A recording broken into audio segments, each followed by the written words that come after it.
yang namanya teks apapun itu bebas tafsir, bebas makna. Yang namanya Al-Quran, yang paling sah untuk menafsirkan, yang paling tahu tentang Al-Quran itu sendiri adalah Allah Subhanahu wa Ta'ala dan Rasul, bukan Majelis Ulama Indonesia. Kadang-kadang sekarang yang bukan ulama sok mendebat ulama, ada tidak? Ada tidak? Yang bukan ahli tafsir sok menafsirkan Al-Quran, ada tidak? Ada atau banyak? Ada atau banyak? Banyak saudara. Kadang-kadang kita lihat mukanya di TV, betul? Nggak ngerti agama sok bicara agama, nggak ngerti tafsir sok bicara tafsir. Inna lillahi wa inna ilaihi raji'un. Saudara, seenak-enaknya menafsirkan Al-Quran. Begitu ada mengatakan apa? Yang bisa menafsirkan Al-Quran hanya Allah saja. Selain Allah tidak boleh menafsirkan Al-Quran. Pala lu bojengkol. Insya Allah, lu jangan niru yang begitu. Ya bukan, kalau dikatakan yang bisa menafsirkan Al-Quran hanya Allah saja atau hanya Rasul saja, selain itu nggak boleh menafsirkan Al-Quran. Ya berarti kitab-kitab tafsir mesti kita bakar semua dong. Betul? Betul? Ngomong seenaknya. Udah goblok sok tahu lagi. Ada gak yang begitu? Ada gak yang begitu? Saya bukan fitnah, kenyataan, betul? Ada? Ada? Tahu? Saudara, Al-Quranul Karim itu firman Allah. Dan manusia yang paling paham tentang firman Allah betul, yaitu Nabi kita Sayyiduna Muhammad Sallallahu Alaihi Wasallam. Nah, kemudian Nabi mengajarkan para sahabatnya bagaimana cara menafsirkan Al-Quran. Nah, kenapa para sahabat diajarkan oleh Nabi untuk menafsirkan Al-Quran?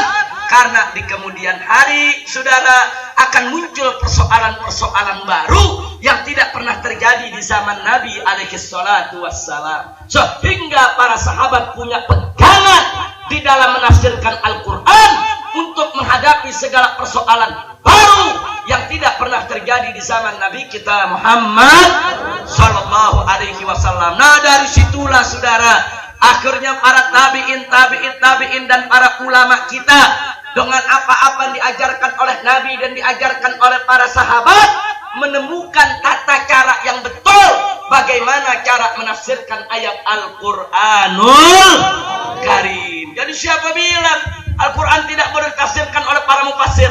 Siapa bilang saudara para ulama-ulama yang soleh, yang alim, yang amil tidak bisa dan tidak boleh menafsirkan Al-Quran? Al-Quranul Karim saudara ditafsirkan oleh para ulama dalam rangka untuk menjelaskan isi kandungan, maksud dan tujuan dari setiap firman Allah yang dikandung dalam Al-Quranul Karim. Alhamdulillah. Kalau begitu saya tanya saudara, kalau begitu ulama boleh tidak menafsirkan Al-Quran? Boleh tidak menafsirkan Al-Quran? Boleh tidak menafsirkan Al-Quran? Alhamdulillah.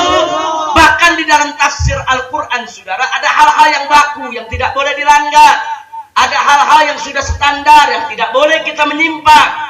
Dan di dalam ayat-ayat Al-Quran ada umurun qat'iyah, ada urusan-urusan yang sudah qat'i yang ulama tidak akan pernah berbeda pendapat di dalam menafsirkannya saudara. Ya, kita tidak pungkiri di dalam Al-Quran ada hal-hal yang dhanniyah, hal-hal yang para ulama masih berbeda pendapat di dalam menafsirkannya saudara. Enggak apa-apa para ulama berbeda pendapat selama mereka punya dalil yang bisa dipertanggungjawabkan, bukan dalil dari muka monyet pantat.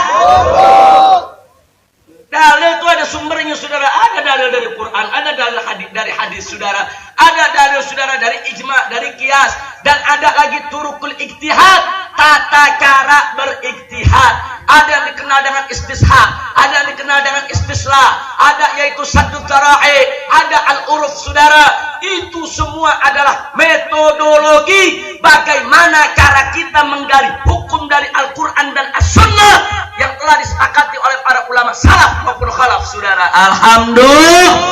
Jadi kalau begitu ulama-ulama yang ahli, yang punya kemampuan, saudara, yang berilmu, yang beriman, yang berakhlak, dan memiliki ilmu alat yang cukup, saudara, boleh tidak menafsirkan Al-Quran? Boleh tidak menafsirkan Al-Quran? Takbir! Sallu ala Nabi. Cuman lucunya, saudara, habis dia ngomong gak boleh ada yang nafsirin Quran selain Allah, dia yang mau nafsirin Quran. Ada gak yang begitu? Ada gak yang begitu? Kadal kebon, dia mau menafsirkan surat Al-Maidah ayat 51 itu gak ada kaitan dengan pemimpin. Lu bilang gak boleh nafsirin, goblok. Ayat Al-Maidah tidak ada kaitannya dengan politik. Orang lain nggak boleh nafsirin, dia yang boleh nafsirin. Ulama, kiai nggak boleh nafsirin. Iya. Kacau tidak? Kacau tidak? Nah, begitu saudara, pada malam hari ini yuk mari. Saya ingin ingatkan semua saudara, jangan sampai kita diombang-ambingkan. Dan saya ingatkan kepada para ulama, saudara juga jangan memutarbalikan ayat, jangan memberikan jalan kepada orang-orang, saudara, yang fi qulubihim marad, yang di dalam hati mereka itu ada penyakit, saudara, untuk mempermainkan Al-Quran.